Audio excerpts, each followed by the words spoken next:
Now, I build musical instruments. I don't usually build wearables. So this instrument is called the tableau, and I'm trying to gather the same gestures that a tabla or a hand drummer plays on a drum surface. So they typically do two things. They tap the surface and they push against the membrane of the drum. So this captures the tap and the pressure, and that's a very hard thing to sense on a flat surface. So I'm using a stretchable version of that conductive silver-plated fabric around an embroidery hoop. That's a breakfast cereal bowl, and I'm going to move to the next version of it to illustrate how the sensing is actually done. So if you imagine this elastic conductive thread is that whole surface, you can see what happens when I press on it. That conductor runs down the bowl, and it's an electrical conductor. This is an electrical resistor, so I'm shortening the path of the electrical resistance, so I can measure where I am along that depression. And if I have a whole series of strips around there, I have multi-touch, because I can measure all the way around. But it's not multi-touch on a rectangular grid, it's around. And if you think about it, almost every musical instrument, the instrument might have some straight lines, but the gestures are always, whether you're strumming, they're always curves. We make curvy shapes. We don't make straight lines unless you spend 10 years studying how to get the violin bow to go in a straight line. So it's natural to pick curved and round shapes for these sorts of gestures.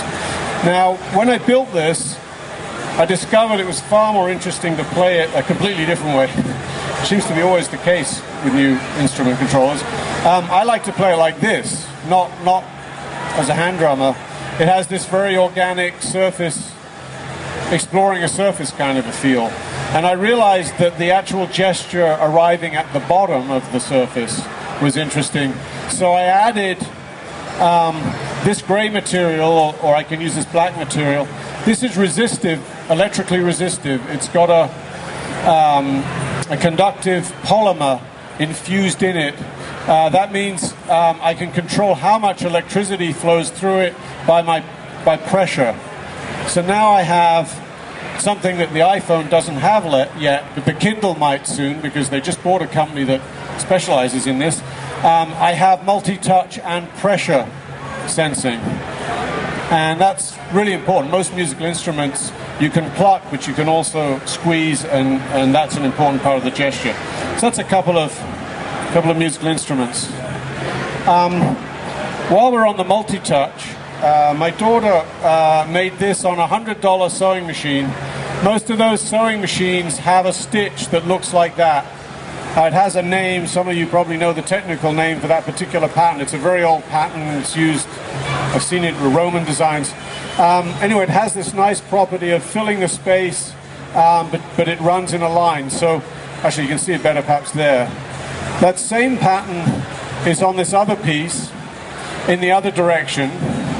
And then you sandwich this with a piece of the special pressure sensing material. And this is multi-touch with pressure. I'm using a sewable computing platform. I should talk a little bit about that. Well, without wandering too far. So on the right, I'm at UC Berkeley, which you can probably tell from the tie-dye pattern there. The LilyPad is an Arduino microcontroller that's specially designed where the holes where you normally put components and solder to them are slightly larger, so you can get a needle through and use a conductive thread. So we can do all the wiring to our sensors entirely in the fabric. Here's another sensing technique. So, well, the idea, this is from another student of mine, the original idea from Hannah Penner Wilson. What she did is built a bracelet that worked like this, and it senses the orientation of the wrist. You see that conductive object rotating round? she used a conductive bead. And connected to her boyfriend, the boyfriend had a bracelet with LEDs. So wherever her hand was moving, it was reflected on her boyfriend's wrist. So you could think of it as a high-tech chastity belt, I guess. She did it with wires, and of course these days you can do it wirelessly, and maybe even through your cell phone anywhere in the world. But this idea of building, this is something that interests me the most about eTextiles, is not so much building the electronics. There are other sensors you can get in this lily pad family, but they're all built on top. They're all kind of a cyborg aesthetic where you see the electronics. I'm really interested in building the sensing into the fabric in the course of making it. And this weave's an example of that, because the conductors are really woven in right at the earliest manufacturing. And there are lots of things you can do. This same idea, just threads that are conductive through the fabric, you can use to sense position off the surface, the same way the iPhone does it. You can do position on the surface where I'm touching. You can also get pressure. I used a felting machine. Some of you can probably see the black puddle of felt I put in there. Now I have one of those same schemes with conductors on one side, conductors on the other side, and the special fabric in between, so I can sense pressure at all those points.